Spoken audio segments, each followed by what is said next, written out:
If you do more for others than anybody else does in the marketplace, you'll build a brand.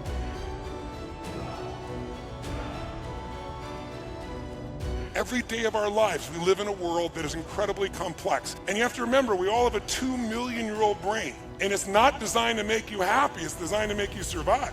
So it's always looking for what's wrong. So why would we allow this to be? Because it's just a bad habit. And so we need a daily practice. And so I want to show you how I do this for me, and I want you to create your own system based on it. This mind serves me. I don't negotiate with it. Remember I told you? I don't say, well, I'll do this. Well, maybe we could do it. Maybe we'll jump in the water now. It's like, it knows I'm not here to negotiate. When I say it, we do it. That's what we want to train ourselves to do today. Whenever you want to make a change or improve something, the first place you want to improve it is in your mental, emotional state. If you do something from a pissed off state, from an exhausted state, from a frustrated state, from a weak state, it won't matter what you do. The thoughts are weak when you're in a weak place. The actions are weak. So the first thing we're going to do is I'm going to show you a simple breathing pattern.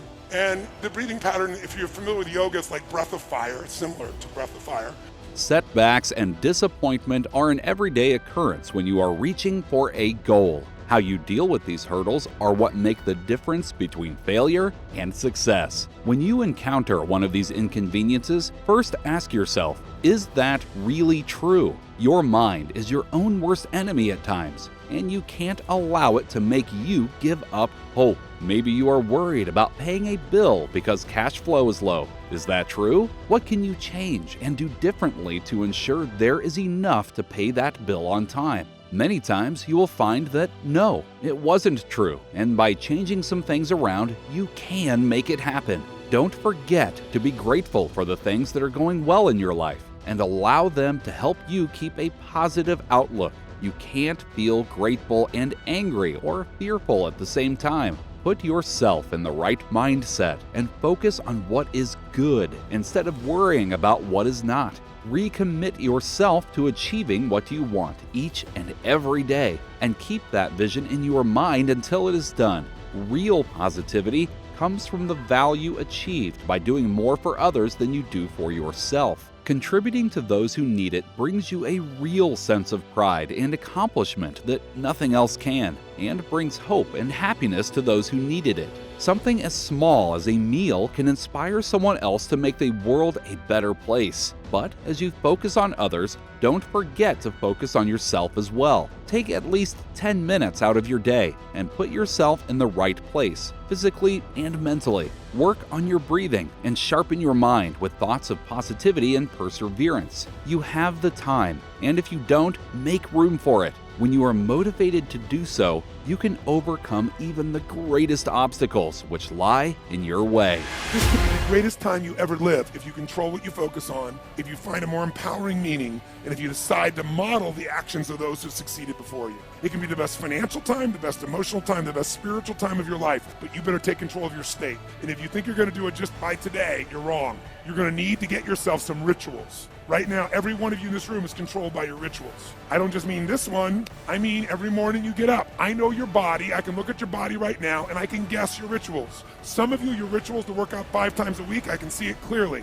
4 to 6 times a week, it's obvious. Because you couldn't look like that if you didn't do that. Some form of workout. I don't care if it's walking, lifting, whatever. Some of you, it's obvious that lifting weights is part of it. You can see by that man's muscles. I know what his rituals are. Because your life comes from your rituals. If you don't develop the ritual, you're kidding yourself. How many agree with me on this? Raise your hand, say I. And there are rituals that put you in state, and there are rituals that take you out of state. You have rituals in your relationship, you have rituals with your body, you have rituals around your finances, and the rituals that worked in the reaping time of fall in the markets and in business and in real estate, those rituals won't work now.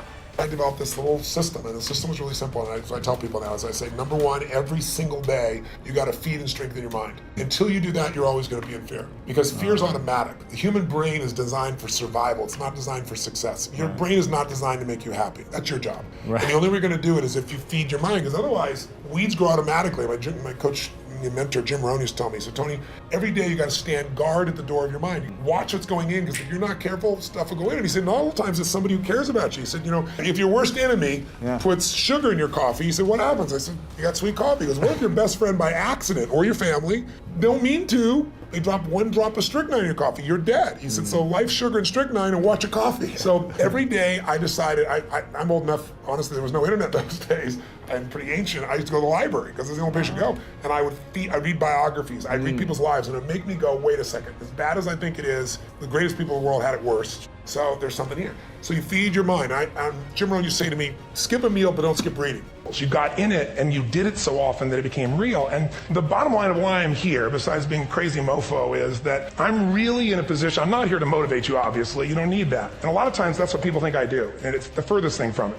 What happens though is people say to me, well, I don't need any motivation. And I say, well, that's interesting, that's not what I do. I'm the why guy. I don't know why you do what you do. What is your motive for action?